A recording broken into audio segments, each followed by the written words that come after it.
Alikho elishona lingenazo ezalo yamkela ke nazi ezihamba phambili namuhla. Abakwa I-Iec sebemezele izinguquko. Injabiso ngolamaholo eMsunduzi. Kanti ke kuloko zinhlansi ethemba kwizisulu eMsinga. Lezi zindaba ze-1KZNTV uzifundela usiyabonga wakaduma nina bezulu elidume esandlwane siyakhuleka.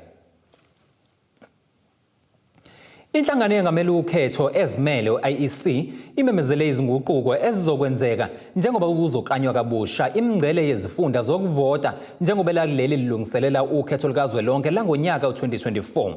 Le nhlangano ithi lolu hlelo lokuhlukaniswa kabusha kwezifunda kuzokwandisa izifunda ebezivele zikhona ngezifunda eziyi149 phecelezi 148. Lokhu ke kuzolekelela abavoti ukuthi kube lulu kufinyelela ukhetho likazwelonke kanye ke nolwesifundazwe. Zingu-140 izifundo ezintsha zokuvota esezakhiwe njengoba ke iNingizimu Afrika ilungiselela ukhetho likazwelonke lwangonyaka ozayo u2024. Inhlangano yokhetho esimele I-Iec imemezela ukuthi ke kubuye kwezwa kwakwamumva kwemingcele yezifunda zokuvota sekukhulise ke izifunda zisukela ku-23,296 zokuvota uma ke kuqhathaniswa nezingu-23,148 okhethweni ke lasekhaya lango-2021.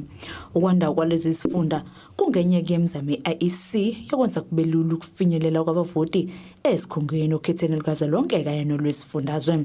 Le nhlangano ithi kize noma kusungulwe izifunda ezintsha zokuvota ezinye ke zihlakaziwe ezinye zashintshwa kodwa ke aziyona imingcele yezombangazwe. Le nhlangano iqhuba ithi izoqhuba umkhankaso kanye nokubhalisa kabusha abavoti okuyibona abazobe bethintekile ngalezi zinguquko zemingcele yesifunda sokuvota nokumkhankaso ozoqhutshwa kuze kube umhla zingama-27 kuMfumfu wakulonyaka. Zingu-1925 izifunda ezithintekile kuzolonke kuhlanganisa isifundazwe saKwaZulu-Natal, i-Eastern Cape kanye ke naseLimpopo. Lezi izindaba ze-1KZNTV nginguSamkeliso Ngqulunga ngiseRichards Bay. Ikomiti lenqalasizinda liculisekile ngomsebenzi oqhubekayo wokwakhiwa kwamahholo kumasipala uMsunduzi. Leli komiti liholwa yiphini lemeya kulomasipala uMxolisi lithi bathathe isinqumo sokuphuma beyohlola ukuthi imali yalo masipala ekhishiwe iyalingana yini nomsebenzi osuwenziwe kulezi zinhlelo. Bahambele izakhiwo ezahlukahlukene zamahholo omphakathi, amanye kasephelile ukwakhiwa kanti amanye asephansi. Ikomiti lenqalasizinda kumasipala uMsunduzi lithi kubalekile ukuhlola umsebenzi okhishwe imali yomkhandlu. Usihlalo waleli komiti nophinde abe yiphini lemeya kulomasipala uMxolisi uthi khona lapha bafike bangajabula khona. Sibe sesihamba ke siyobheka ukuthi njengoba kuthiwa ispending ngokwe-municipality infrastructure grant isihambe yafika kule percentage ekuyona, sesifuna ukubona ukuthi ke impela le mali ekukhulunywa ngayo kungabe lokwabakusho kukhona yini on the ground. Siqale ka ward 8 la sifike sabona khona isakhiwo sehholo as i-portfolio committee sifuna ukusho singahlolizi asikho happy. We're not happy with the progress and imali yabakhokhi bentela sibona sengathi ayisetshenzisiwe kahle kwakhiweni kwalawolo ngoba nje kusambiwe i-platform kwase kumbiwe i-foundation kwafakwa ama-concrete slabs kuphela, otherwise there is nothing and the project isayilo 2 months ukube iphele.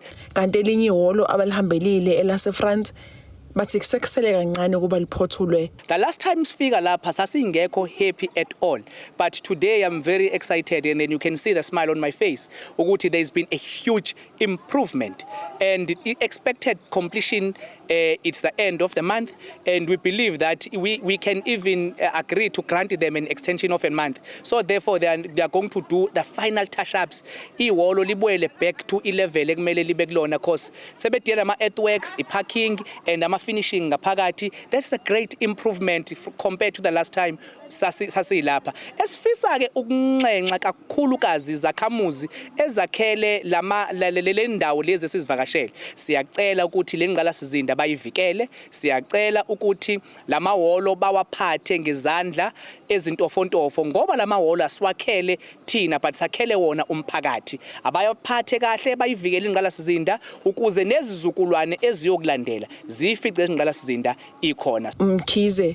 Uthi ingqalasizinda yehholo ibalekile futhi iwusizo emphakathini. Amahholo ayacontribute kakhulu ekwakheni isizwe ngoba ihholo alisetshenziselwa nje izinto ezizodwa kuphela. Uma kunemingcwabo abantu bakithi bayakwazi ukuthi umngcwabo uphumele ehholo. Uma kunemshado, imshado iphumela khona ehholo. But ihholo njengoba ulibona libe i-multi purpose. Ukuze izingane ezicula amakhwaya zibe nendawo yokureheza, izingane ezijima ama-indoor sports like your karate and any other sports zikwazi ukuthi zilisebenzise. Leyo nto leyo iyakwazi ukuqoqa izingane ukuthi zingahlali emgaqweni zingenzi lutho but zibe nehholo elizokwazi ukulisebenzisa ukuthi zithuthukise amakhono azo. Ngelinye ilanga leli hholo liyokukhiqiza one of the best actors oyoqala nje enza ama stage play khona lapha ehholo. Ngelinye ilanga le hholo lingakhipha uMiss South Africa oyoqala ukungenela uMiss France oyokubanjelwa kulona leli hholo. So ukwakhiwa kwamahholo sithi kuyakwazi ukulekelela ekwakheni isizwe nokususa intsha yakithi emgaqweni ingenakho ezokwenza.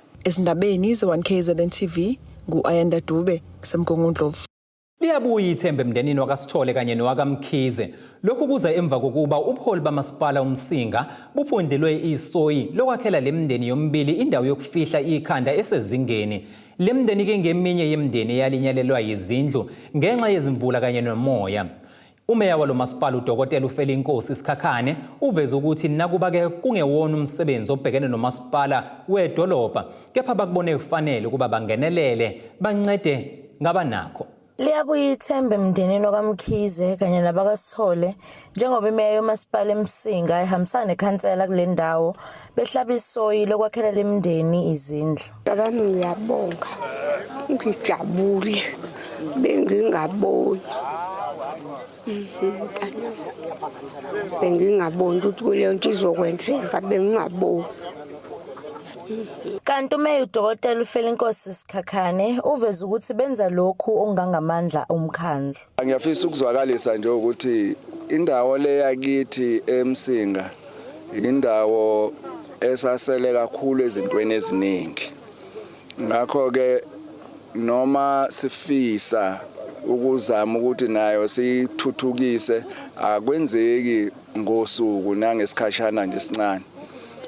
Silapha ke nje namhlanje ukuba senze lokho okuncane ongangamandla ethu ukuba sinikeze lomndeni owakwaNdlovu umpheme nje ukuthi bahlale kuwo ongaba ngo2 rooms. Uqhube ngokuthi lokhu ngokwesikhashana njengoba kusalinda umnyango obhekelele lezi zindlu. Amawadi wonke siyawahambela siwabona ukuthi isimo sabo sitsheke kangakanani bese kuba khona esikuphosayo ke ngokwehlukana kodwa lapha kubonakala kakhulu ukuthi umndeni lo ongamile kahle kudinga bathole indlu bazokwazi ukuhlala kuyo okwesikhashana. Sisalindileke ngoba phela akuwona umsebenzi oqondene nathi ngqo umsebenzi wezindlu ukhona umnyango wezindlu oku province ukhona umnyango wezindlu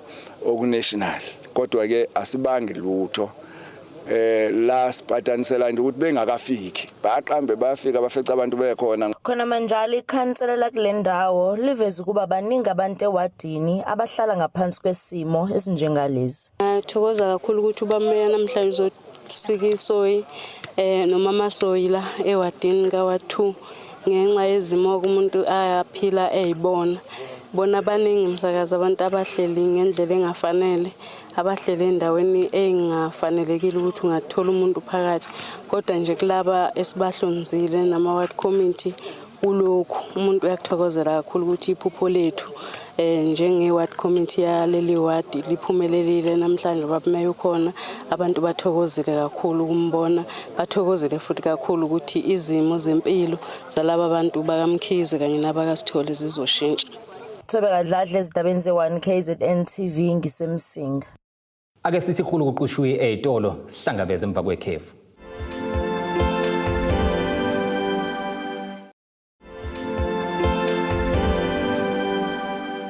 Asibingelele siphinde sikwamukele mungabeke usanda kubukela izindaba zethu nazi izihloko ezihamba phambili namhlanje. Abakwa I-Iec sebemezele izinguquko. Injabiso ngolamaholo eMsunduzi. Kanti ke kuloko zinhlansi ethemba kwizisulu eMsinga. Inyunyana yezisebenzi khosathe egatsheni elisemhlathuze iphonsele inselele isitolo senyama esempangeni iRoots Butchery ukuba ke sishintshe indlela esiphethe ngayo izisebenzi. Unobhala walenyunyana kuleli igatsha uNhlakanipho Mathebula uthi ke lezi zisebenzi zisetshenziswa amahora eqile kunavumelekile ngokomthetho wezisebenzi yakuleli. Uqhuba ke ngokuthi nemisebenzi eyenziwa yilezi zisebenzi kayivumelekile neze njengoba zifike zishaye izisefo zemali ziphinde futhi zisebenze ukuhlanza isitolo okuyimisebenzi ke okufanele yenziwe ngabantu abahlukene. Sithe asivele siphume mayelana naleya issue eke yavela kakhulu even kuma platforms media ahlukahlukene including social and also nakuma television. Le issue yase Roots empangeni la khona abasebenzi abayithola benza ama duties are more than one engabe umqashi uqasha abanye abantu. For instance nje okesha uthola ukuthi ukesha ufika sebenze kuba ukesha uma eqeda uyayiklinela futhi khona lapho kanti ufuna bebaqasha umuntu ozoclean. Yebo, that reason number 1. Reason number 2, siyakuthola ukuthi ama complaints ala abasebenzi basebenza more than 45 hours a week, of which akuhambisani ke nama regulations abasebenzi. Umuntu kumele mayesebenza asebenze athole isikhathi sokuphumula asebenze u45 hours a week, not more than that. Umqashi sike saxhumana naye sizama ukuthi senze meeting naye ukuze ezokwazi ukuthi avumele ukuthi abasebenzi bejoin i-union, because the other issue enkulu ukuthi abanayo i-union labana ama representatives bayesebenzela nje. So ngelinye ilanga umqashi meza ukuthi akabaxoshe engabaxosha nje kungabikho umuntu ozobamela. Njoba sazi ukuthi eSouth Africa wonke umsebenzi unelungelo lokuba ne-union. So ke yena ngoba efele lokho sase sithi no ake sihambe siye khona eRoots sesihamba nabanye ama-affiliates nabanye aba-concerned abasebenzi ukuthi siyolekelela ukuthi abasebenzi balapha nabe representeke bekwazi ukuthi onke amalungelo ofuna ngabathola abasebenzi bewathola, even mangabe besebenze ama-overtime bekwazi ukuthi bethole imali yabo because siyezwa ukuthi basebenza ama-hours amo but ayikho overtime. Imeya kumasipala umngeni uChris Papaz uthi akangabazi ukuthi umsindo okhona ngaye kulezi insuku uhlobene nepolitiki njengoba ke zonke izinsolo ezibhekiswe kuyena zenzeke emva kokumenyezelwa yiqembu lakhe iDemocratic Alliance ngokuthi uzomela leli qembu kwisikhundla sokuba ke nguNdunankulu esifundazwe uma sekubhekwe okhethweni likazwelonke ngonyaka ozayo. UPapaz usho lokhu ngesikhathi enengxoxo ekhethekile neziko lezindaba eThekwini. uPapaz uthi iyamxaka le esisabalala manje mayelana nobudlelwane bakhe nomuntu wakhe ekubeni aphumela obala ngayo ngesikhathi ngena kulo masipala waphinde waphumela obala ngeshubudlelwane babo sephelile. Lo muntu lo akusona upartner wami, it's my ex-partner of more than 8 months manje sesahlukene impilo njalo nje. Number 3, ama accusations athi kunenkampani ibe benefit. Kodwa basho ukuthi le nkampani isanda ukuregister manje ngo-August 2023, so ingabenefita kanjani inkampani eqalwe manje kodwa bathi ngo-2022 ibenefita, so amanga lapho. The next thing is ukuthi bathi bekuno 100,000 rand enikiwe le nkampani. Uma ubheka ama records womkhakha akho 100,000 oba ophumile kumkhakha kule nkampani. Bese ngicela ukuthi sishintshe ukuthi akusiyona inkampani, i-organization yomphakathi, i-NPO. I-NPO yona akusiyona i-NPO ekhona esibasizayo emngeni baningi esibasizayo. Usuku basematheni kwakhe kulezi insuku kanye nembhikisho equbukayo akangabazi ukuthi lokhu kuhlobane nezipolitiki ngoba lembiko ethinta lo bekade ezona naye iqubuke emva kokuthi iqembu lakhe eDA limemezele njengomuntu ozomela leli qembu kwesobundunankulu njengoba kuyiwa okhethweni likazwelonke ngonyaka ozayo. I-Democratic Alliance yaveza ukuthi mina ngizoba i-premier candidate, so shuthi ozomela ukuba indunankulu lana esifundazwe. Ithi lento iqhamuka manje ngegama lomuntu esingamazi elinganabuso because bayangisaba. That's the reality. Laba bantu bayangisaba ngoba la eKZN bayazi ukuthi balahlekelwa amandla and ngiyi-threat kubona. Uma uyi-threat uzama bathi ngesingisi neutralize i-threats ngazo zonke indlela ezikhona. So mina ngithi angisabi bangafika naloko bafuna ukufika ngoba iqiniso lizohlala lizimele.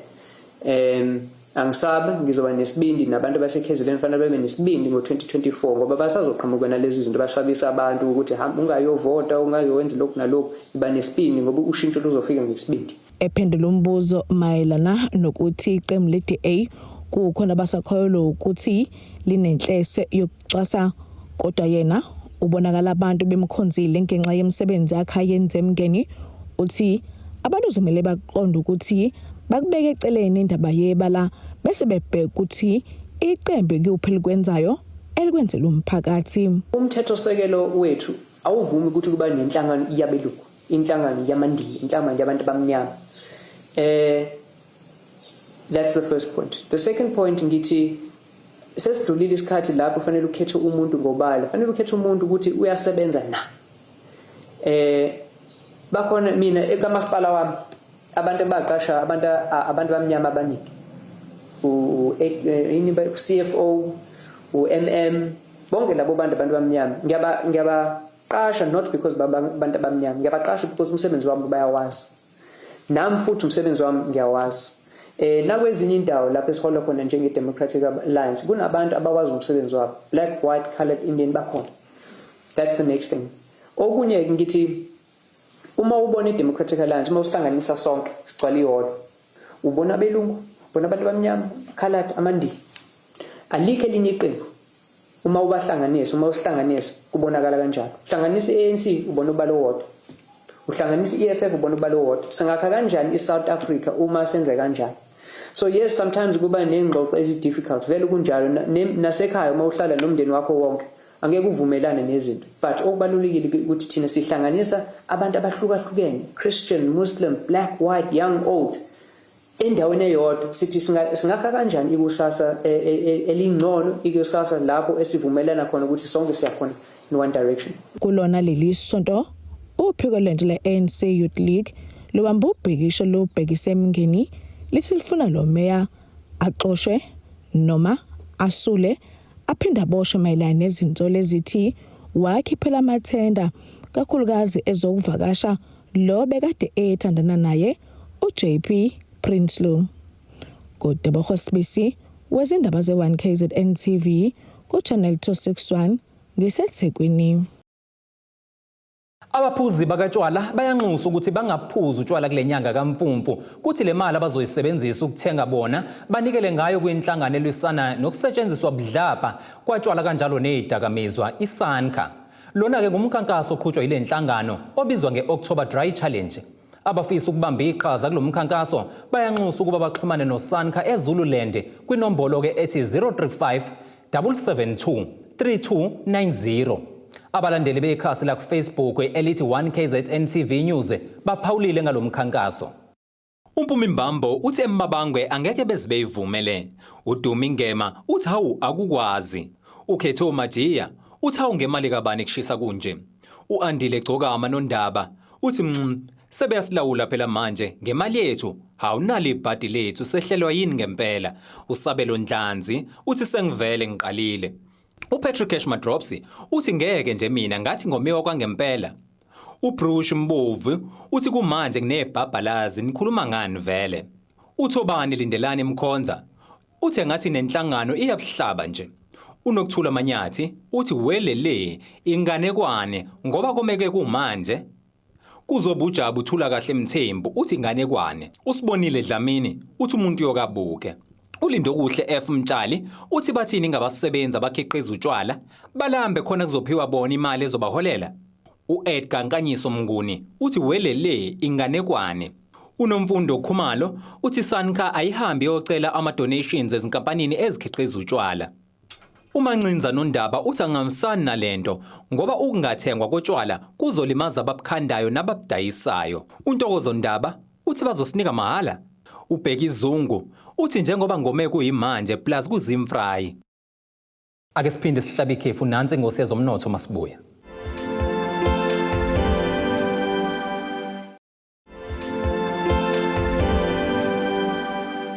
Asikubingelele siphinde sikwamukele mungabeke usanda kubukela izindaba zethu nazi izihloko ezihamba phambili namhlanje. Abakwa I-Iec sebemezele izinguquko. Injabiso ngolamaholo eMsunduzi. Kanti ke kulokoza inhlansi yethemba kwizisulu eMsinga. Ake sikubhekele ngosini yezomnotho.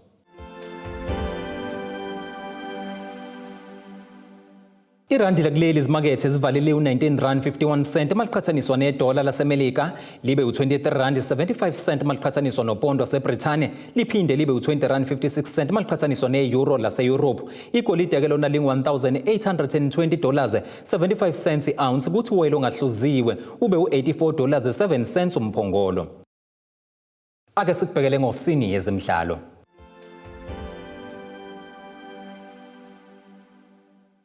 Isekela lomqeqeshi kuMamelodi Sundowns uManqoba Mnqithi useyichaze njengeyamampunge imbiko yokuthi ukhetha ukuhlala kuleli iqembu ngenxa yokwesaba kuyoqeqesha kwamanye amaqembu akuleli. Lo mqeqeshi uthi abantu banelungelo lokukhuluma noma ngabe yini abayicabangayo, kepha ke okulishwa ukuthi bagcina sebehubhuza amanga ngabanye abantu, efakazisa ke ngokuthi yena uke wayiqeqesha iGolden Arrows iminyaka eminingana ke nokho, futhi kuyilona kuphela iqembu kwelikaMthaniye elidlala isigabeni esikhulu sebhola elikhokhelwayo futhi ke lenza kahle. Ake sikubhekele isimo sezulu esingalindeleka.